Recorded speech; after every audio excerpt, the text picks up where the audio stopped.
So Democrats had debate two, night two last night. Again, because of the number of candidates, the second debate split into two nights. I told you after the first night that the winners for me were the sort of growing Bernie Warren coalition, both doing really well. Some people thinking Bernie did better than Warren, some people Warren better than Bernie, but significant consensus that they both dominated that debate, followed sort of hilariously in a way by Marianne Williamson, who talked about dark souls or dark energy or something like that.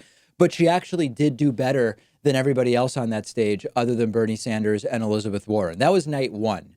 Night two last night, it was much less clear who won per se, but I believe that the strongest in night two were Andrew Yang and Joe Biden. Now, I want you to just hear me out on this, okay? I know this is something that many in the audience aren't going to agree with. I believe that Joe Biden ended up doing well last night simply because the sustained ganging up on him started to fall flat and fail, okay? I don't like condescending to the audience, but I want to issue disclaimers. I don't think Biden won because he said anything extraordinary. I don't think Biden won in the sense that he appealed to actual progressives. Biden is one of the more center-left candidates on stage, not one of the more progressive candidates on stage. But basically what ended up happening is that no one stood out in any reasonable way other than Andrew Yang, which I will get to, and Biden, merely by sustaining attacks that became more and more sort of flaccid, for lack of a better term, ended up doing okay. So here's what happened. In the first debate, not the first night of this debate, but I mean in the first debate back in June, the most memorable, what we call a kill shot moment, which are these sort of gotchas that they're really the only way to do well in a debate whose format is so ridiculous and prevents any sort of depth on issues. The most memorable kill shot from debate one was where Kamala Harris went after Biden over race-related issues. And case in point, it worked. She surged 4 points between debates, the most of any candidate. There were a couple people who gained 2 points. Biden was roughly even. Bernie lost 2 points. So the candidates other than Biden came in last night clearly planning to attack Biden however they could, as the old guard of the Democratic Party, which is sort of true, as not really progressive, which is absolutely true. And at first it went okay. Like there was a moment where New York City Mayor Bill de Blasio started going after Biden and the attacks were pretty good. And he got Biden in a situation where Biden clearly didn't want to answer about deportation under the Obama administration. Then Booker sort of jumped in and Cory Booker and Bill de Blasio were tag teaming Joe Biden and made him look not progressive, which he is not. But then the attacks started falling flat. And Kirsten Gillibrand, for example, thought she would jump in on the action, and her attacks on Biden just did not work. And Biden ended up looking sort of as the rational elder statesman that everybody around was trying to attack. When Kirsten Gillibrand sort of failed in her attack on Biden, Kamala Harris immediately tried to jump in. Her attacks also fell sort of flat. So as not progressive as Biden is, as much as he is not, his politics are not my politics. I'm trying to tell you what I see as the attacks on Biden ultimately backfiring and leaving Joe Biden looking stronger from having weathered what was clearly a decidedly joint effort. Even if they didn't speak about it, everybody came in with the idea of most people on the stage to attack Joe Biden. And before you furiously email me, I'm not a Biden supporter. I'm not saying I like the policies he laid out. He was talking about many issues in language that is almost the same as a moderate Republican, okay? All I'm saying is he went in polling in first place.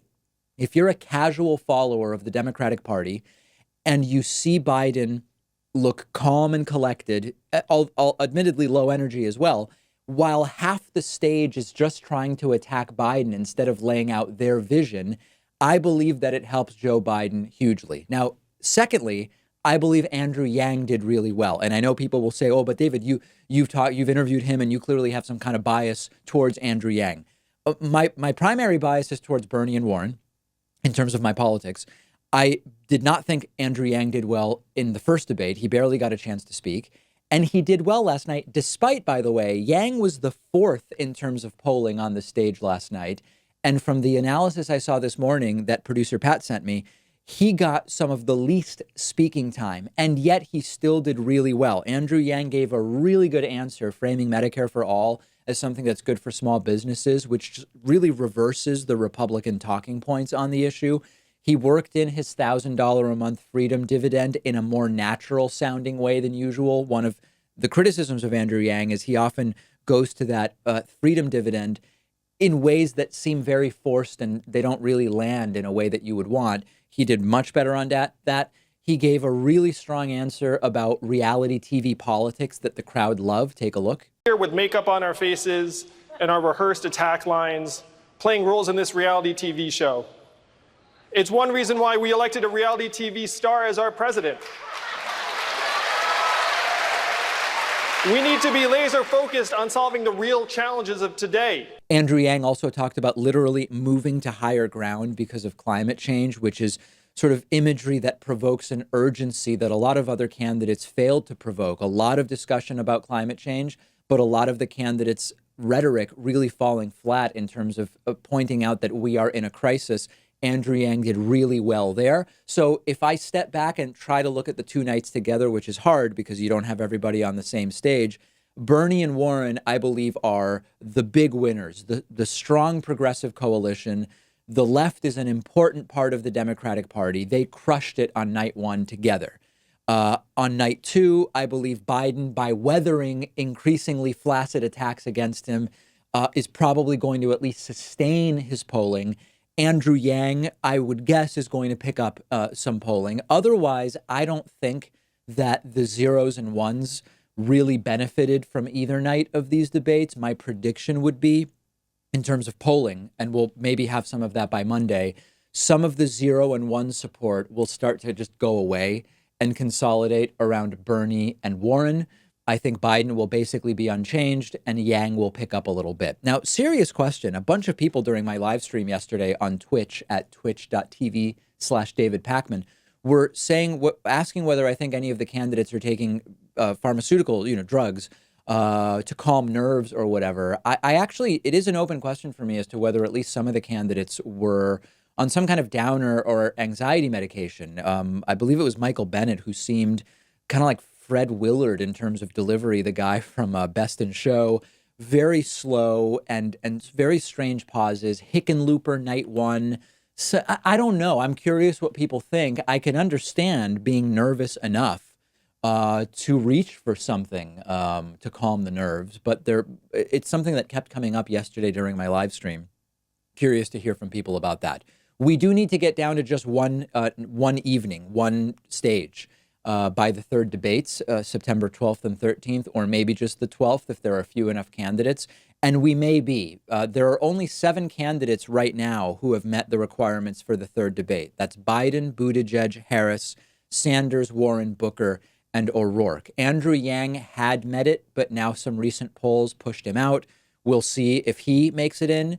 There's still time for Julian Castro and potentially Tulsi Gabbard to get in on. They're there on donors, but they're not really polling well enough. So the group will be smaller come September 12th, but how much smaller still remains an open question. Let me know what you think about who comes away the winners.